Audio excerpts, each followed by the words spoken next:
Hello guys, it is Teenage DC Fan back with another video, and I actually made a video about this tie-in comic a couple videos, like a couple weeks ago, but of course the first three parts of Crisis on Infinite Earths have now aired on the CW, but here is the tie-in comic, and I'm just going to pan over the whole cover here.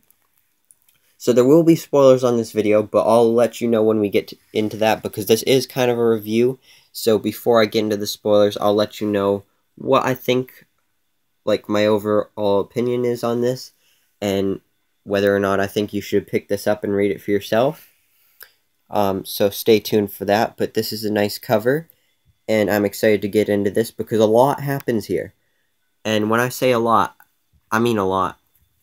So before we get into the spoilers, I'd like to go over the synopsis for each story. So there are 4 stories in this comic. And sorry about the blurriness. But let's start off with Crisis on Infinite Earths, Part 1, featuring Felicity Smoke. The Anti-Monitor's ruthless scheme of destruction can only be stopped by a brave team of heroes led by Mar-Novu, aka the Monitor. But when Felicity Smoke, the Ray, Barry Allen, Wally West, Batwoman, and others fail to locate the keys to the Anti-Monitor's plan, they're met with more disappointment and death. So, dun dun dun, somebody dies. That's right, I've already read this, and somebody dies. Now, Part 2, up here, the Council. So, only one man is capable of devising a plan to stop the Anti-Monitor, Lex Luthor. Can a council of Luthors work together long enough to save the multiverse? Or will they need help from the most inconceivable of allies? A council of supermen. Alright, so if you're just reading this for the actual Crisis on Infinite Earths CW Arrowverse parts, those are the only 2 that you would need to read. But there are these other 2 stories that are from the original Crisis on Infinite Earths comic book storyline that you may want to read. So they don't have anything to do with the actual crossover, but they're pretty interesting, so I'll read the summaries anyway. So the Summoning. The end of the multiverse has begun, and it's up to the mysterious heroine Harbinger to gather an unlikely group of heroes and villains to help prevent the end of all existence. Is this the beginning of the end? Beyond the Silent Night. The assault on the Anti-Monitor has begun, but the battle will cost the life of one hero. So somebody gonna die. Somebody gonna die. And it's like a popular character that's gonna die. But I'm not gonna go over that in this video. So overall, I think this is a really good comic, and if you want to keep up with what's happening in the Arrowverse, then you should definitely read this. But if you either don't have a Walmart near you, or you just can't get this comic, or you just don't want to take the time or spend the money to buy and read this comic, then just go ahead and stay tuned, because this is where I'm about to jump into the spoilers, and I'm going to go over everything that happens in this comic. So you have been warned. This is about to get into spoiler territory. So we start off with some narration from Felicity, who's explaining everything, how Pariah has been cursed by the Anti-Monitor, and he now has to witness all the death and destruction of the universe. So it's sad because, like, he tries to save these people, like, as you can see here, but then they just get erased from existence, and you can see the horror on his face. He is so sad and emotional. So sad. But then we have Earth F, which is apparently from the original, like, very first Superman cartoon that was ever made. And you can see Pariah there. He tries to warn them, but he doesn't make it in time because, ooh, they get erased. But then Harbinger shows up and she saves Pariah. Then over here on Earth X, we got a Nazi down in the corner shooting up this train. Here we have the Freedom Fighters, which includes Red Tornado, who I wish would return to the Arrowverse and be on Supergirl again as a hero and not a villain. But Black Condor, the Ray, and then Phantom Lady, and you can't see Doll Man, but he is there. He's just tiny. So they're fighting the Nazis, but then the Nazis start shooting back at the antimatter wave because that's coming through. So then that's when the freedom fighters realize that that's not a weapon that the Nazis are using, and they have to destroy it. But they don't end up succeeding because Harbinger has to come in and save the Ray, because then the rest of their universe gets destroyed.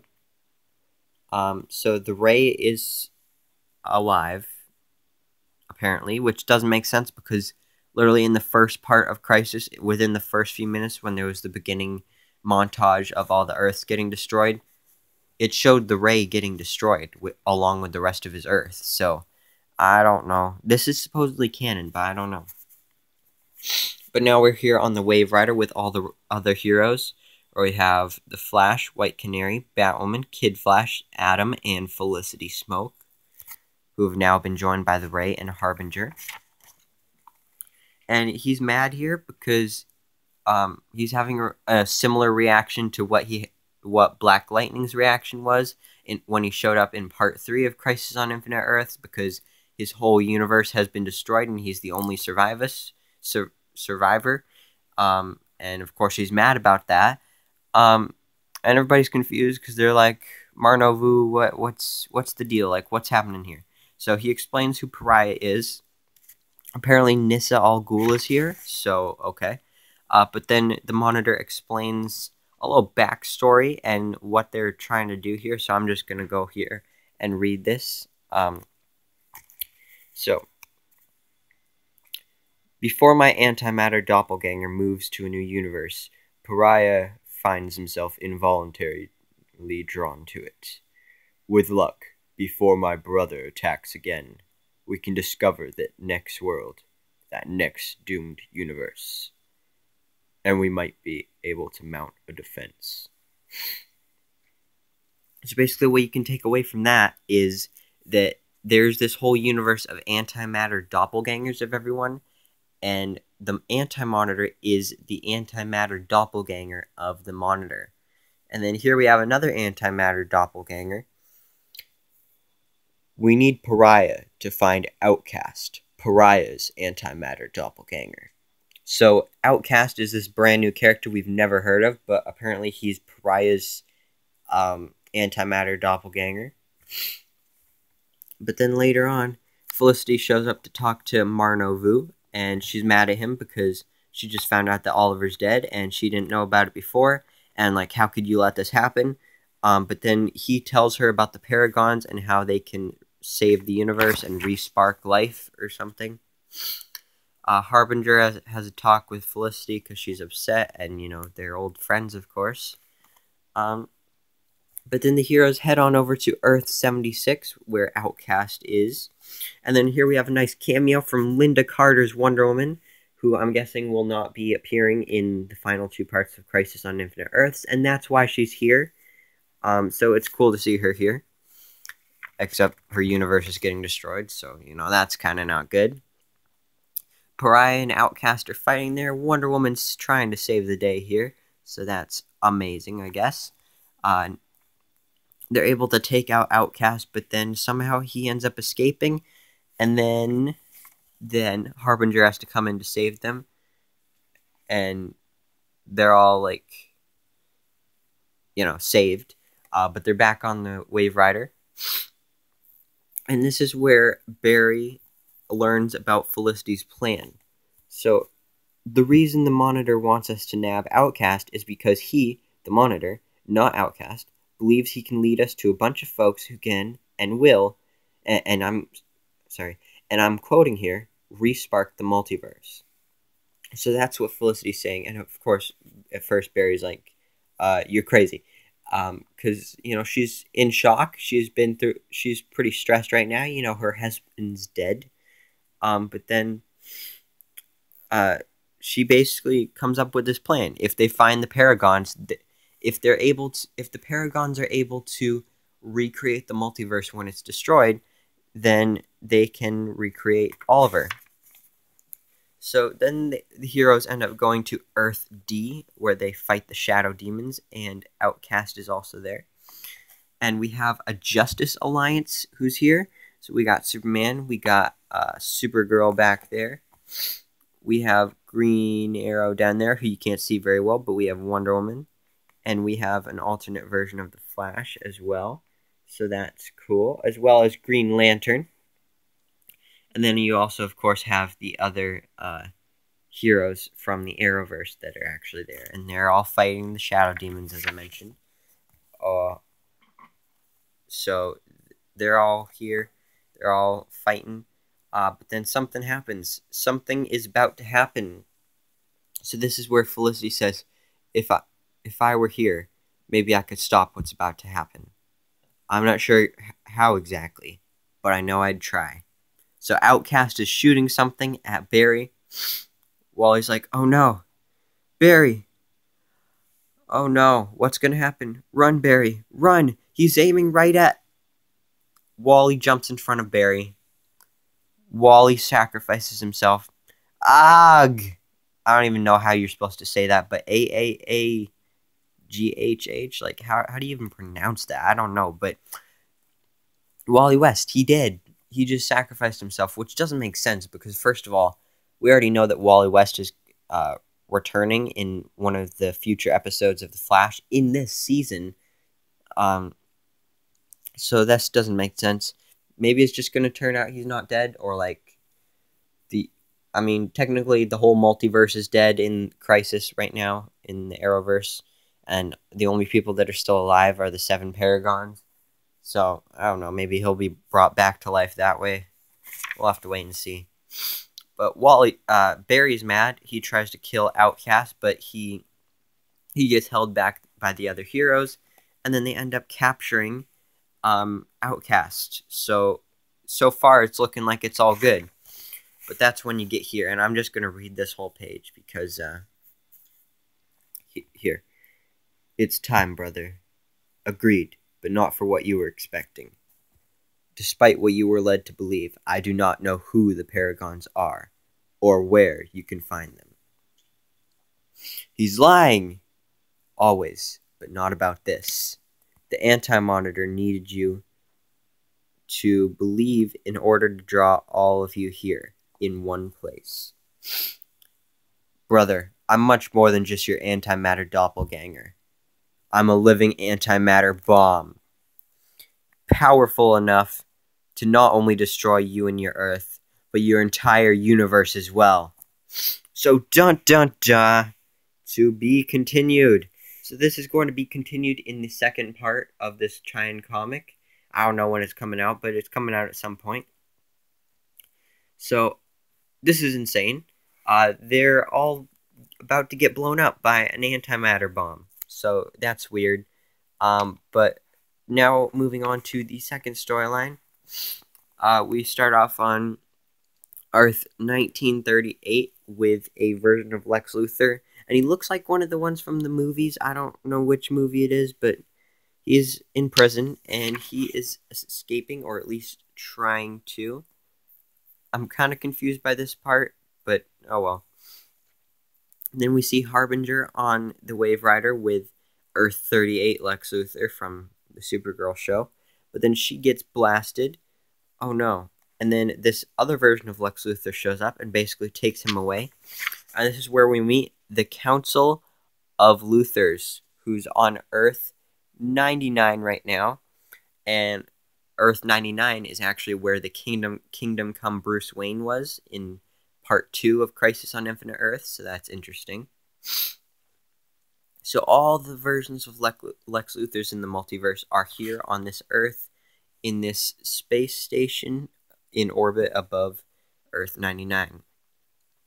And then they basically all fill him in on the plan that they want to destroy not only Superman, but every Superman in every universe, because of the crisis that's going on. It will be easy because the heroes will be distracted. So then Earth 38, Lex Luthor, well, he proposes that they team up with a council of supermen to defeat the Antimatter because, well, in order to, Like, they can go ahead and kill all the Supermen in the multiverse, but if the multiverse gets destroyed by the Anti-Monitor, then it's kind of no point in that. So he says, oh, let's team up with all the Supermen in the multiverse to defeat the Anti-Monitor, and then we'll just kill them all. And they're all like, what? You're crazy. And then they're all mad at him.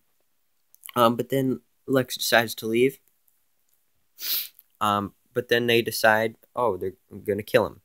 So then this is Lex Luthor's thoughts. Kill him. Kill him. No doubt that's what they're plotting. After all, it's what I'd do if I were them, which I am. Just the better version. So then he walks out the door. Bye-bye. Like to say it's been good, but not really. So then he goes to Earth 38 on the Fortress of Solitude. So this is where like the Superman from the Supergirl show would be. And I'm not quite sure where this takes place during the crossover, because he's in a Superman suit. Like, before the first part, he was on Argo City. And, you know, throughout the rest of the parts, he's, you know, going through the multiverse, saving the planets or whatever, but it takes place somewhere there. So, of course, Superman's a little defensive here, because he's like, you know, Lex Luthor's his archenemy. But then, you know, some stuff happens, because Lex starts to tell Superman about what the other Lex Luthors are planning. But then this one comes in and takes him, and then he throws this thing on Superman. And then apparently, the reason Superman was down here in the Fortress of Solitude is because he really wanted to get that Kryptonian rattle for Jonathan. So, okay, serves me right not having my priorities straight in the middle of a crisis. So I guess this takes place during the middle of crisis, but he destroys this thing. Now he's like, alright, let's go save Lex Luthor. But then he sees something. I'm going to need some help. Kal-El. We need to talk. So here is an army of Supermen. To be continued. So Clark has been met by an army of Supermen. I don't know if any of these are like from any cartoons or TV shows or movies or anything, but it's just cool to look at the different versions here. You have one there. You have a monkey version. You have the black suit. You have one there.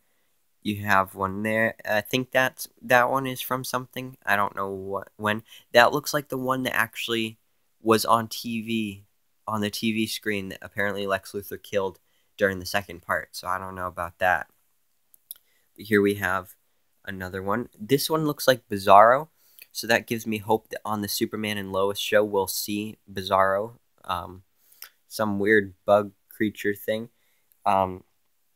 This one back here actually kind of looks like Tom Welling. So, I don't know. There's another one. There's like an alien one. There's a female one. And then there's this super smart, big-brained Superman. So, that is what happened in the Council of Luthor's storyline. I'm not sure where that's going to continue. And so that's what happened for the tie-in comic in Crisis on Infinite Earths. A lot happened in this that you wouldn't know unless you read it. You know, like the death of Wally West, Outcast. Like, first of all, you wouldn't even know that that's a thing that exists, but also that he's an antimatter bomb, and he basically just blew up all the heroes of the universe. Plus, Lex Luthor got kidnapped by the Council of Luthors, and then Superman is greeted by a Council of Supermen. So I'm excited for part 2. So stay tuned for whenever that comic comes out, because I'll do a review on it just like this video. And also stay tuned for my actual Crisis on Infinite Earths Part 4 and Part 5 reviews.